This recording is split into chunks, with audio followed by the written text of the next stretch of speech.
तर झाली आता कोकणाची ट्रिप पण झाली, लग्न बिग्न सगळं झालं. पण 5 दिवस घरी, 5 दिवस ट्रिपला, असं सगळं फिरून झाल्यानंतर घरामध्ये इतका भयानक कचरा झाला, तो धूळ वगैरे सगळी झाली होती. तर आता लगेच काय ते मला आवरायला घेणं साहजिक नव्हतं, कारण यांना सेकंड शिफ्ट होती, त्याच्यामुळे डब्बा वगैरे करायचा होता.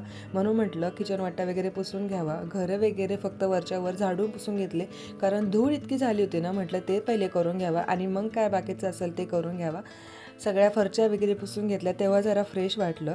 फरच्या वगैरे पुसून झाल्यावर ना लगेच स्वयंपाक वगैरे करून घेतला आणि डब्बा पण यांना द्यायचा होता, सेकंड शिफ्ट होती म्हणून. डब्बा वगैरे दिला, जेवणं वगैरे सगळे झालं, यांना वाटी लावली आणि नंतर लगेच कामाला लागून घेतलं. आणि मी ना इतर वेळेला म्हणजे आता दिवाळीच्या वेळेला सगळे भांडे घासले होते, पण आता जे रोजच्या वापरातले भांडे आहेत ना ते मला घासून घ्यायचे होते. ते सगळे घासून घेतले. पहिले तर किचन वाटा क्लीन करून घेतला आणि इतर वेळेला मी जेव्हा भांडे घासते ना तेव्हा तुम्ही मागच्या व्हिडिओमध्ये बघितलं असेल की मी डायरेक्ट खाली फरशीवर साडी अंथरून त्याच्यावर धुवून वाळत टाकत असते.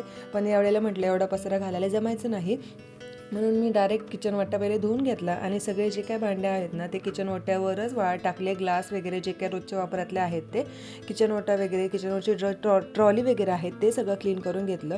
ट्रिपवरनं तर ना आम्ही इतकं थकून आलो होतो ना, पण घरातलं आवरणंसुद्धा गरजेचं होतं. संध्याकाळचे 7 वाजले होते. म्हटलं गरमागरम मस्त चहा घ्यावा, थोडंसं फ्रेश झाले आणि नंतर यांचे कपडे धुवायला घेतले होते. मला भिजवायचे होते कपडे, पण यांच्या पॅन्टमध्ये मला 500 रुपये भेटले. म्हटलं यार लक लागलं यार माझं. म्हटलं आता मी हे लपूनच ठेवते आणि सगळं काही आवरून झालं. आणि ही कुंडी नेमकी ना खिडकी पुसता पुसता माझ्याकडनं पडली. म्हटलं काय यार, दुष्काळात 13वा झाला. सगळं काही मला परत सगळी कुंडी वगैरे भरून ठेवली, परत झाडून पुसून वगैरे घेतलं. नंतर बाकीचे जे काही वरती टेबल वगैरे होते ते सगळे पुसून घेतले आणि इतके सगळे दमले होते ना मी दिवसभर, आणि इतकी धूळ झाली होती ना, चेहरा इतका काळवंडला होता. आणि कोकणामध्ये ना म्हणजे समुद्राच्या पाण्याने पण चेहरा थोडासा खराब झाला होता. मग थोडंसं स्क्रब करून घेतलं. आता मी काय त्याच्यामध्ये म्हणजे एवढी हे नाही आहे, म्हणजे मला जमत नाही एवढं, पण आपलं वरच्यावर थोडंफार करायचं. थोडंसं मस्त फ्रेश वाटलं मला स्क्रब केल्यानंतर. मस्तपैकी चेहरा वगैरे धुवून घेतला आणि असा संपला आजचा दिवस. चला तर मग भेटूयात पुढच्या व्लॉगमध्ये. तोपर्यंत बाय बाय. जय गणेश.